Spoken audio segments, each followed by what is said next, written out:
Hello दोस्तों, कैसे हो आप लोग। आई होप कि सब लोग बहुत अच्छे होंगे और सबकी पढ़ाई बहुत अच्छे से चल रही होगी। मैं प्रदीप झा आप सभी लोगों का एक बार फिर से आपके अपने यूट्यूब चैनल आर्यभट्ट पाठशाला पर स्वागत करते हैं। तो आज हम जो है प्रोबेबिलिटी करने वाले हैं और ऐसे इसके कंसेप्ट को समझेंगे ताकि प्रोबेबिलिटी से अगर कोई भी क्वेश्चन आता है, आएगा ही, आना तो तय है, तो अब कोई भी क्वेश्चन आप बहुत आसानी से फुल एक्यूरेसी के साथ बहुत कम समय में आप सॉल्व कर सकते हैं। ठीक है, तो पहले उसके कुछ कंसेप्ट को समझ लेते हैं। ठीक है, जैसे प्रोबेबिलिटी मतलब होता है क्या है। ठीक, इसका मतलब होता है संभावना, है ना। संभावना जो है उसको बोलते हैं प्रोबेबिलिटी।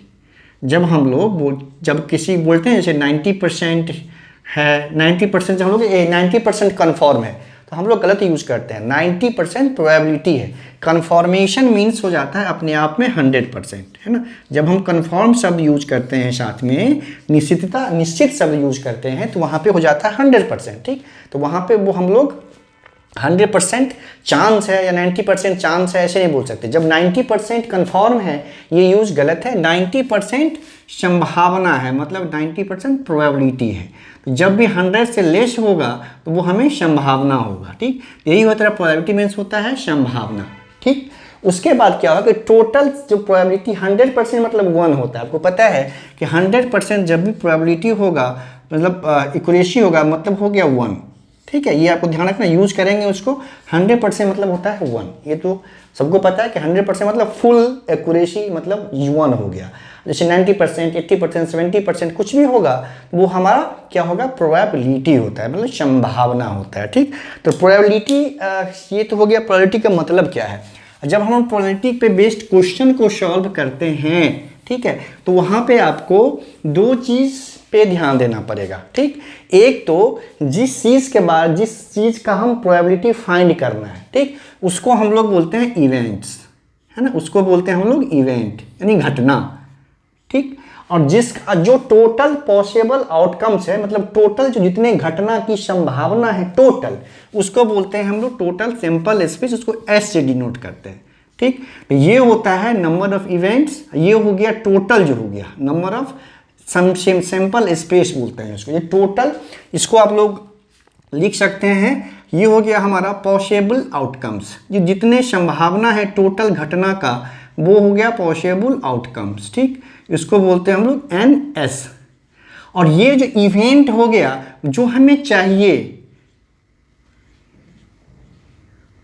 फेवरेबल आउटकम्स जो हमें चाहिए एक्चुअली वो होता है फेवरेबल आउटकम यानी इवेंट, है ना। ये हो गया हमें फेवरेबल आउटकम। जब हम क्वेश्चन करेंगे तो इस चीज़ को और बेहतर तरीके से आप लोग समझ जाएंगे, क्लियर हो जाएगा। जो हमें घटना चाहिए, जो हमें प्राप्त करना है, जिसकी प्रोबेबिलिटी हमें, जिसकी संभावना हमें प्राप्त करनी है, वो होता है हमारा फेवरेबल आउटकम जो हमें चाहिए। और टोटल जो घटना, उस केस में कितनी घटना, टोटल कितना संभावित है, वो होता है टोटल पॉसिबल आउटकम्स, मतलब संभव घटनाएं जो, उसको हम लोग NS से डिनोट करते हैं। और जिस चीज़ का प्रोबेबिलिटी फाइंड करना है उसको हम लोग PE बोलते हैं, मतलब probability of events. Probability of events ये होता है हमारा NE, है ना, number of favourable outcomes divide by number of possible outcomes. जितना जो हमें घटना चाहिए उसको ऊपर, और जो टोटल पॉसिबल घटना है, संभव जो भी संभावना, जितनी भी घटनाएं होने की जो संभावना है उसको, ये कुल घटना हो गया, ये हो गया हमें जो चाहिए। तो यही होता है सब probability of events equal to number of events divide by number of sample space. ठीक है, ये हो गया हमारा प्रोबेबिलिटी का फॉर्मूला। हर तरह से हम इसको, यही फार्मूला हर जगह यूज करना है प्रोबेबिलिटी के केस में हमें। लेकिन उससे पहले जो संभव घटनाएं कितने होंगे वो हमें फाइंड करना पड़ता है हर क्वेश्चन में। फिर हमें जो चाहिए possible outcomes, number of NE जो है इवेंट्स, वो हमें फाइंड करना होता है। जब वो दोनों हम निकाल लेते हैं तो इस फॉर्मूले में उसको पुट कर देते हैं हम, तो हमारा प्रोबेबिलिटी ऑफ इवेंट्स आ जाता है। अब जैसे जिस चीज़ का प्रोबेबिलिटी हमें पता करना है, ठीक है, प्रोबेबिलिटी E जो है इवेंट्स का, ठीक, ये चीज़ का, और प्लस जो प्रोबेबिलिटी जो है नोट E जो होगा ना, नोट E जो होगा, दोनों मिला के हमेशा 1 होता है। ये आपको समझना है कि जो संभव घटनाएं हैं जो पॉसिबल घटनाएं हैं और जो नहीं है दोनों मिला के फाइंड करेंगे तो पता चल जाएगा। दोनों मिला के दोनों का योग हमेशा एकदम सर्टेनिटी में कन्वर्जन हो जाता है उसका, वो फुल 1 हो जाता है। तो जैसे मान लो कोई घटना हमें प्राप्त करना कि ये होने की क्या संभावना है, तो उसका जब आंसर हमने प्राप्त कर लिया तो उस घटना को होने की नहीं संभावना अगर हमें पता करना होगा तो 1 में से उसको हम माइनस कर देंगे, तो उससे पता चल जाएगा उस घटना के होने की संभावना नहीं है। उसी तरह अगर हम उस घटना के होने की संभावना नहीं है अगर हम फाइंड कर लेते हैं, तो उस घटना के होने की संभावना अगर फाइंड करना हो तो उसको अलग से फाइंड नहीं करना है आपको। 1 में से घटना के नहीं होने की संभावना अगर हम 1 में से उसको माइनस कर देंगे तब जो रिजल्ट मिलेगा वो होगा घटना के होने की संभावना। तो कुल जो होता है दोनों केस में वो मिलाकर 1 होता है। तो ये है मतलब शॉर्ट में कंसेप्ट, और कुछ क्वेश्चन करेंगे तो आराम से आप इसको और बेहतर तरीके से यूज करना समझ लेंगे और फिर प्रॉब्लम को बहुत आसानी से हम सॉल्व कर सकते हैं। जनरली जो होता है 3 तरह का क्वेश्चन बनता है। एक बनता है आपको क्वाइन बेस्ड, एक बनता है डाइस बेस्ड, एक बनता है कार्ड्स बेस्ड, है ना। कार्ड जो होता है जो प्लेइंग कार्ड होता है उस पर भी क्वेश्चन बनता है, लेकिन पिछले 2 जो एग्जाम हुए हैं यूकेपीसीएस का मेंस उसमें जो क्वाइन और डाइस बेस्ड ही क्वेश्चन पूछा गया है। तो कार्ड्स बेस्ड क्वेश्चन पूछने की संभावना कम है, तो हम लोग सिर्फ इसी दोनों को अच्छे से करेंगे ताकि इस दोनों में से कुछ भी है तो बहुत आसानी से आप इसको सॉल्व कर सकते हैं। पहला क्वेश्चन देखिए, 2 सिक्कों को उछाला जाता है, ठीक। तो क्या संभावना है कि अधिक से अधिक एक हेड आने की क्या संभावना है। क्वेश्चन को बहुत ध्यान से पढ़ना है। अधिक से अधिक हेड आने की क्या संभावना है। एक अधिक से अधिक मतलब मैक्सिमम 1 हो सकता है ना। तो दोनों हेड नहीं तो 0 भी तो होगा ना। अधिक से अधिक 1 मतलब इससे कम जो है सब ले सकते हैं हम। इससे अधिक मतलब 2 जो होगा दोनों पे हेड आने की संभावना उसको हम लोग हटा देंगे, उसको नहीं लेंगे। अधिक से अधिक 1 हेड मतलब 0 भी हो सकता है और 1 भी हो सकता है, ठीक। वो समझना। अधिक से अधिक 2 हेड, अधिक से अधिक 2 हेड आने की क्या संभावना है, तो उसमें सभी आ जाएगा। अधिक से अधिक 2 हेड मतलब 0 हेड भी, 1 हेड भी, 2 हेड भी आ जाएगा। अधिक से अधिक 2 हेड आने की क्या संभावना है मतलब उसमें सारा सिचुएशन आप देखिए। आप इसको क्वेश्चन करेंगे तो और अच्छे से क्लियर हो जाएगा। देखिए जैसे मान लो 2 सिक्का को हमने उछाला, 2 सिक्का को हमने उछाला तो क्या होगा। 2 सिक्का को एक साथ टॉस करते हैं तो पहले वाले पे मतलब हेड टेल होता है और दूसरे वाले पे हेड टेल होता है। तो कितने जो टोटल जो पॉसिबल आउटकम्स है, जो नंबर ऑफ एस है वो कितना हो सकता है, ठीक। आप देखिए एक पे हेड आ सकता है, दूसरे पे भी हेड आ सकता है, ये पहला हो गया। एक पे हेड, दूसरे पे टेल, पहले पे हेड टेल, दूसरे पे हेड एंड दोनों पे टेल। कुल जो है इतनी घटना हो सकती है। ये हो गया हमारा NS, मतलब NS हो गया 1 2 3 4, तो NS हो गया हमारा कितने, टोटल हो गया 4। ये हो गया हमारा 4 हो गया। अब 2 सिक्कों को उछालेंगे तो यही तो होगा, या तो दोनों पे हेड आए, या तो पहले वाले पे हेड आए दूसरे वाले पे टेल आए, या नहीं तो पहले वाले पे टेल आए दूसरे वाले पे हेड आए, या नहीं तो दोनों पे टेल आए। तो कुल यही संभव है। अब पहला पार्ट जो इसका कह रहा है कि अधिक से अधिक 1 हेड आने की क्या संभावना है। अधिक से अधिक 1 हेड, देखिए तो इसमें दोनों हेड ये कट हो जाएगा, इसको हमने अधिक से अधिक 1 हेड, इसमें तो 2 हेड है।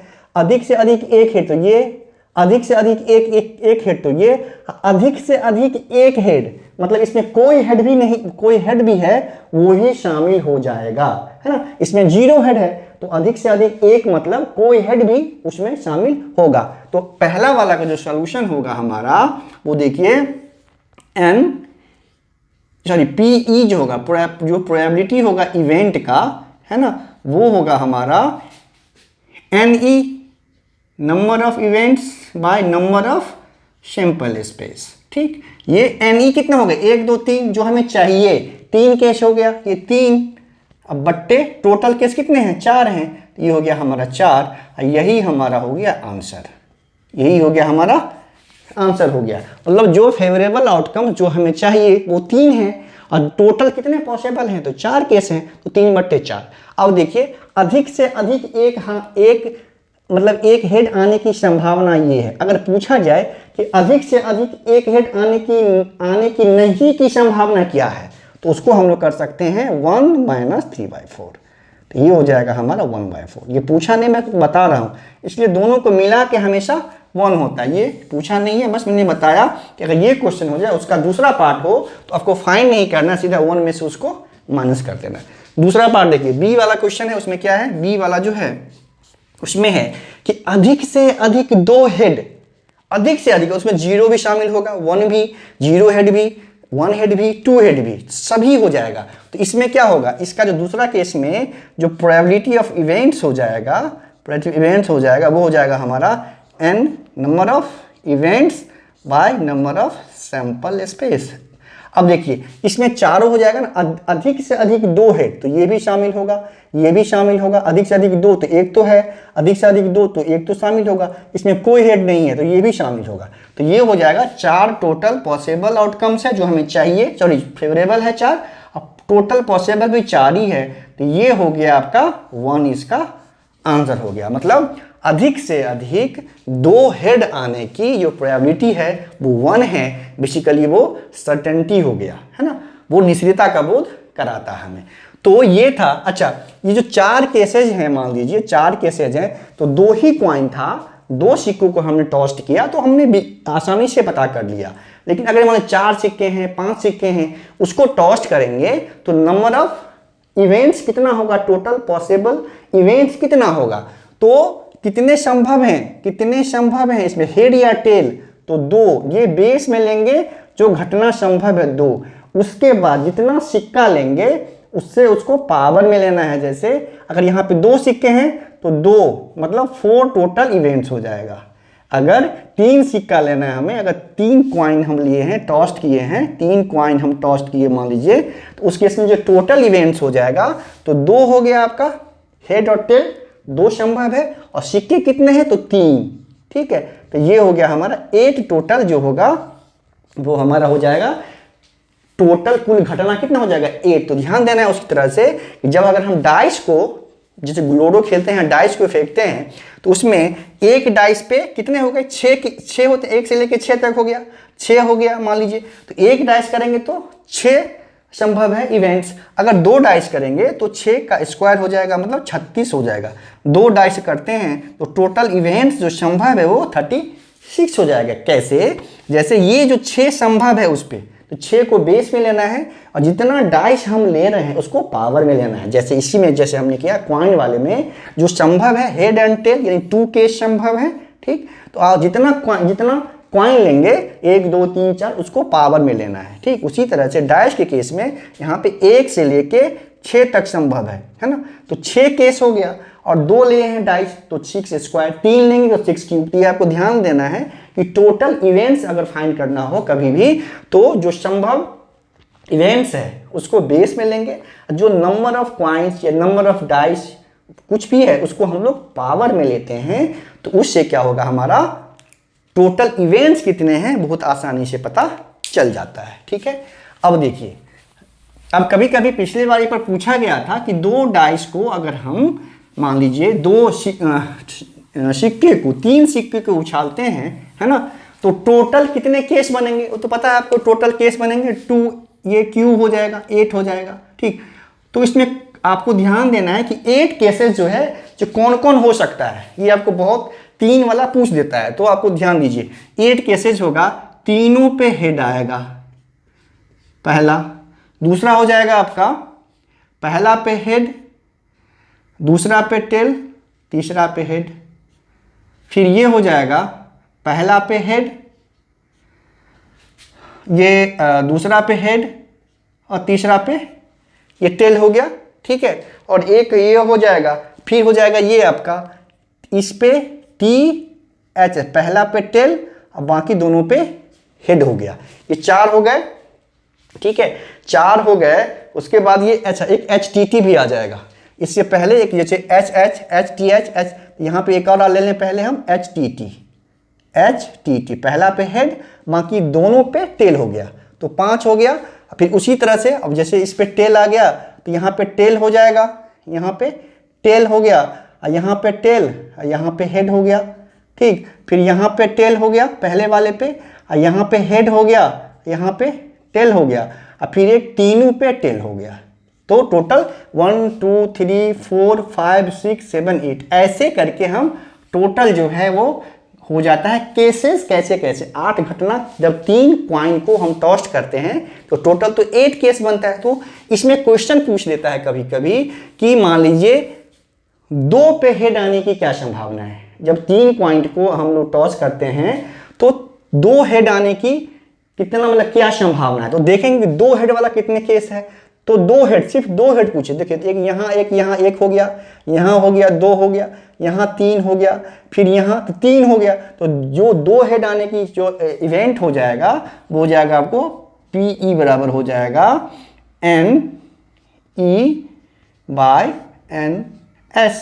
तो 2 हेड आने की कितना है, 2 पे हेड आएगा। 2 हेड, जब 3 कॉइन को टॉस करेंगे तो 2 हेड आने की संभावना। ये तो 3 केस हो गया और टोटल 8 हो गया। तो ये हो गया हमारा प्रोबेबिलिटी।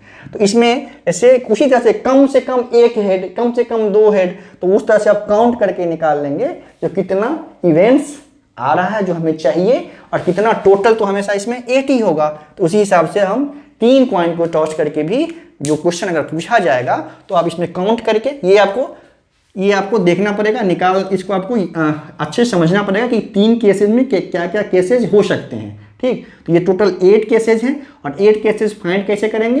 2 हेड एंड टेल की संभावना 2 केस हैं, 3 कॉइन है तो पावर हो गया 3, टोटल 8 केस। 8 केस क्या क्या होगा, तो ऐसे इसमें से फिर कुछ भी सम अगर पूछे आपको कि तीनों पे हेड के आने की क्या संभावना है, 2 पे हेड 1 पे टेल आने की क्या संभावना है, तो उसमें हम देख लेंगे वैसा केसेस कितने बन रहे हैं तो उसको ऊपर ले लेंगे, और नीचे जो टोटल पॉसिबल आउटकम्स है ना, टोटल संभव घटनाएं जो हैं वो नीचे हो जाएगा, वो तो हमेशा 8 होगा। तो इस तरह से हम कॉइन बेस्ड सम को बहुत आसानी से फाइंड कर सकते हैं। ठीक है, अब देख लेते हैं हम डाइस बेस्ड क्वेश्चन कैसे फाइंड करते हैं। तो पता है कि 6 जो बेस से एक डाइस में 1 से लेके 6 तक मतलब 6 घटना संभव है, या तो 1 आएगा या 2 आएगा या 3 या 4 5 6 तक आ सकता है। अगर 2 डाइस टॉस करेंगे फेंकेंगे तो 36 घटना होगा, अगर 3 करेंगे तो 6 का पावर 3 हो जाएगा, तो वो उतने टोटल आउटकम्स हो जाएंगे। ठीक, अब क्वेश्चन देखिए, एक डाइस को थ्रो किया जाता है। ठीक, तो क्या संभावना है कि सम संख्या आने की। अगर मान लीजिए एक डाइस है तो कितना होगा, क्या क्या हो सकता है, 1 2 3 4 5 6, ये टोटल घटनाएं संभव है। मतलब NS जो है यहाँ पे वो हो गया हमारा 6। ये क्लियर है, NS हो गया 6 हो गया। ठीक, अब देखिए इसमें सम संख्या आने की क्या संभावना है। सम संख्या कितना हो जाएगा, ये तो 2 है, फिर 4 है, फिर 6 है। तो ऐसे कितने केस हैं, तो 3 केस हैं। तो जो प्रोबेबिलिटी ऑफ इवेंट्स हो जाएगा वो हो जाएगा जो हमें फेवरेबल, जो हमें चाहिए सम संख्या आने की, वो केसेज है हमारा 3, और जो टोटल संभव जो घटना है वो हो गया 6। ठीक है, फॉर्मूला अगर लिख दें हम उससे पहले, तो ये यहाँ पे लिखना पड़ेगा हमें, PE इक्वल टू हो जाएगा हमारा NE डिवाइड बाय NS, फिर इसको ये लिखेंगे, तो ये हो गया हमारा 1/2। ये हो गया, मतलब अगर एक डाइस को हम थ्रो करते हैं तो सम संख्या आने की जो प्रोबेबिलिटी है वो हो जाएगा हाफ। एक डाइस को थ्रो करते हैं तो सम संख्या नहीं आने की प्रोबेबिलिटी, तो सम संख्या आने की प्रोबेबिलिटी 1/2 है, सम संख्या नहीं आने की प्रोबेबिलिटी हो जाएगा 1 - 1/2, तो वो भी हो जाएगा हमारा 1/2। ठीक है, साथ में इसको ध्यान रखना है। दूसरा देखिए विषम संख्या आने की, वही बात है, ये पहला वाला था, ये A था, ये B में देखिए विषम संख्या, तो विषम संख्या भी 3 ही केस होगा, 1 होगा, ये 3 होगा या 5 होगा, तो वो भी हो जाएगा PE इक्वल टू हो जाएगा हमारा यहाँ पे NE डिवाइड बाय NS। ये हो गया हमारा, ये भी विषम संख्या आने की संभावना कितनी है, 3 ही है, ये भी टोटल 6 है, तो ये हो जाएगा हमारा 1/2। ये भी आंसर सेम हो जाएगा। अच्छा, 4 से कम वाली संख्या आने की संख्या, 4 से कम आने की जो संख्या है उसकी संभावना क्या है, 4 से कम है, लेस देन 3 4 पूछ रहा है, 4 को शामिल नहीं करना है, तो 4 से कम, तो फिर 3 ही केसेज है, 1 2 3, ये 3 घटना है, तो वो भी C में हो जाएगा वही, PE इक्वल टू हो जाएगा हमारा NE बाय NS NE तो तीन ही 4 से कम आने की क्या संभावना है? तो 1 आएगा या 2 आएगा या 3 आएगा। तो ऐसी घटनाएं 3 हैं और टोटल 6 है, तो ये भी होगा हमारा हाफ। ठीक, 6 से कम आने की संख्या, 6 से कम पूछ रहा है, 6 को नहीं शामिल करना है। 6 से कम मतलब 1 से लेके 5 तक हो सकता है ना। तो उस डी वाला जो क्वेश्चन होगा उसका होगा PE इक्वल टू हो जाएगा हमारा NE अपॉन NS। ठीक, ये हो गया NE इवेंट, ये 5 केस हो गया, 1 से 5 तक आने की, तो 5 हो गया घटना, और नीचे हो गया टोटल 6, तो ये 5/6 ही हमारा आंसर हो जाएगा। ठीक है, तो ऐसे बहुत आराम से जो है हमें कितने जो फेवरेबल आउटकम्स है, जो फेवरेबल जो इंसिडेंट है उसको ऊपर लेना है, जो टोटल संभव यानी पॉसिबल इवेंट है या पॉसिबल आउटकम्स है उसको नीचे लेना है, वही हमारा जो है प्रोबेबिलिटी ऑफ इवेंट्स हो जाता है। ठीक है, इसमें ये तो क्वेश्चन तो हमने कर लिया, इसमें कुछ चीज़ और हम समझ लेते हैं यहीं पे, ताकि आपको अगर उस तरह का क्वेश्चन है तो करने में प्रॉब्लम नहीं हो। जैसे मान लीजिए पूछा जा सकता है कि 2 डाइस हम थ्रो करते हैं। ठीक, तो ये बताइए कि दोनों डाइस को जब एक साथ थ्रो करते हैं तो दोनों को ऐड करके 7 आने की क्या संभावना है? या कोई भी नंबर हो सकता है, 8 हो सकता है, 5 हो सकता है, कुछ भी हो सकता है। तो अगर हम मान लें कि 2 डाइस को अगर एक साथ हम थ्रो करते हैं तो 7 आने की, दोनों को ऐड करके 7 आने की क्या संभावना है? ठीक, अब देखिए 2 डाइस को हम थ्रो करेंगे तो टोटल जो NS कितना हो जाएगा? 6 स्क्वायर 36 टोटल हो जाएगा घटना, यानी टोटल पॉसिबल आउटकम्स हो जाएगा 36। अब देखिए, अब हमें 7 आने की क्या संभावना, 2 डाइस हैं तो 7 आने की क्या संभावना है? ठीक, ऐड करके देखिए, इस पे 1 आएगा पहले पे, इस पे 6 हो सकता है, इस पे 2 हो सकता है, इस पे 5 हो सकता है, इस पे 3 हो सकता है, इस पे 4 हो सकता है। ठीक, और तो कुछ होगा नहीं, लेकिन देखिए ये 2 घटना हो जाएगा। कैसे? एक पहले वाले पे, दूसरे वाले पे 6, तो ऐसा भी तो हो सकता है ना कि पहले वाले पे 6 दूसरे वाले पे 1 हो, ऐसा भी घटना हो सकता है। इस पे 2 5 है, एडिशन 7 हो जाएगा, लेकिन ऐसा भी हो सकता है, ये तो घटना है कि पहले वाले डाइस पे 2 दूसरे वाले पे 5 है, तो योग 7 हो जाएगा। लेकिन ऐसा भी हो सकता है ना कि पहले वाले पे 5 होगा, दूसरे वाले पे 2 होगा, ये टोटल 2 घटना हो गया। यहाँ भी सेम केसेस, मतलब 2 जितने भी केस बनेंगे उसको डबल कर देना है। 7 में जैसे पहले वाले पे 1 दूसरे वाले पे 6, पहले वाले पे 2 दूसरे वाले पे 5, पहले वाले पे 3 और दूसरे वाले पे 4 करेंगे हम। ठीक है, तो जो ही 4 करेंगे तो उसके बाद तो ये तो 1 का हो गया, तो इसका रिवर्स भी हो सकता है ना। तो टोटल घटना कितना हो गया? ये हो गया हमारा 8, सॉरी 6 हो गया, 2 + 2 + 2, ये टोटल हो गया 6।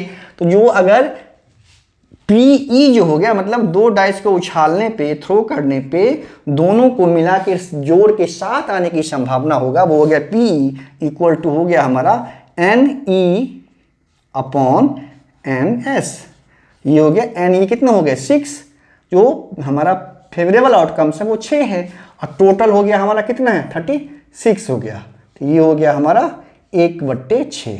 ठीक है, ऐसे आपको ध्यान देना पड़ेगा, जो बहुत सिंपल है। एक बार फॉर्मूला हर में यही यूज होना है। जो केसेस हैं, जो केस एक क्वेश्चन में गिवन है, जो घटना गिवन है, उसको आपको बारीकी से उसको समझना पड़ेगा, और क्या क्या संभव है वो निकालना पड़ेगा, उस हिसाब से हम उसको इस फॉर्मूले पे फाइंड कर लेंगे। अब जैसे दोनों को मिलाकर 7 आने की संभावना जोड़ करने के बाद 1/6 है, तो दो अगर डाइस हम थ्रो करते हैं तो दोनों को मिलाकर जोड़कर 7 नहीं आने की संभावना अगर पूछेगा तो सिंपली 1 में से 1/6 माइनस कर देंगे। बस 1 में से, मतलब नहीं आने की संभावना, अगर हम आने की संभावना फाइंड कर चुके हैं, अगर नहीं आने की संभावना पूछ रहा है तो 1 में से उसको घटा देंगे। अगर हम नहीं आने की संभावना फाइंड कर चुके हैं और आने की संभावना अगर पूछ रहा है तो 1 में से उसको माइनस कर देंगे, तो दूसरा वाला निकल जाएगा।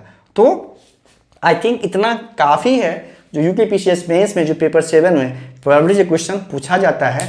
अगर आप इतना समझ गए होंगे अच्छे से इस कंसेप्ट को, तो पूरा यकीन है मुझे कि आप बहुत आसानी से प्रोबेबिलिटी के क्वेश्चन को सॉल्व कर सकते हैं। तो चलिए, आज अब 3 दिन के बाद ही पेपर स्टार्ट होने वाला है। आप लोग अच्छे से पेपर दें, और मेरी शुभकामनाएं हैं आप सभी लोगों के साथ कि आप सभी लोग जरूर सेलेक्ट हों।